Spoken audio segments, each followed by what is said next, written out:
మీ అభిమాన నాయకుడిని గోపురం ఎలక్షన్లప్పుడు అన్నదమ్ములు ఇద్దరిని అరెస్ట్ చేసినారు.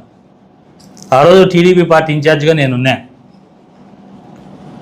ఎమ్మెల్యే, ఇప్పుడు ఫస్ట్ ఎమ్మెల్యేని ఆయన తమ్ముడు రాఘవరెడ్డి గారిని ఇద్దరిని అరెస్ట్ చేసినారు. 3 Town పోలీస్ స్టేషన్లో ముందర ఇద్దరు రూమ్లో కూర్చోబెట్టుకున్నారు. బాగా దిగాలుగా కూర్చొని ఉన్నాడు. నేను పోయినా ఆ రోజు, ఎవరిని లోపలికి రానిలే.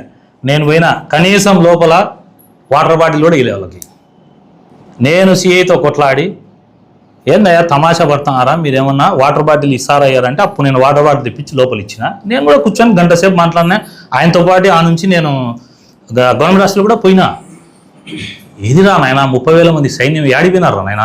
జైల్లో వేసినప్పుడు రాని సైన్యంలో వీడు గుండెగాయ తీస్తారంట. ఏంది తీసేది? ఇదేమన్నా పెట్టుడు సామాన్లా? ఒకదానికి ఒకటి అతికిచ్చే ఊడు తీసేదానికి 30,000 మంది ఏడిపోయినారా నాయన?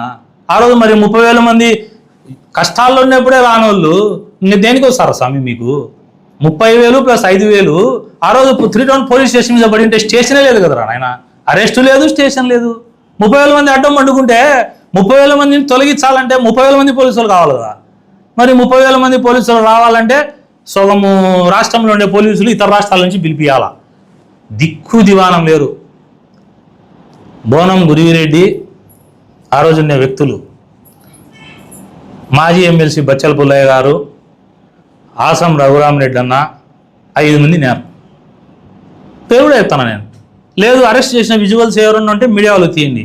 వీడు 30,000 సైన్యం అంట, మళ్ళీ టాపప్లో 5,000 అంట. మరి అరెస్ట్ చేస్తేనే రాని నీ సైన్యం ఏంది? రా, నన్ను అరెస్ట్ చేసినారు చూసావా విజువల్స్? నేను మీ మాదిరి హెచ్చులు చెప్పలే. ఇంకా దీంట్లో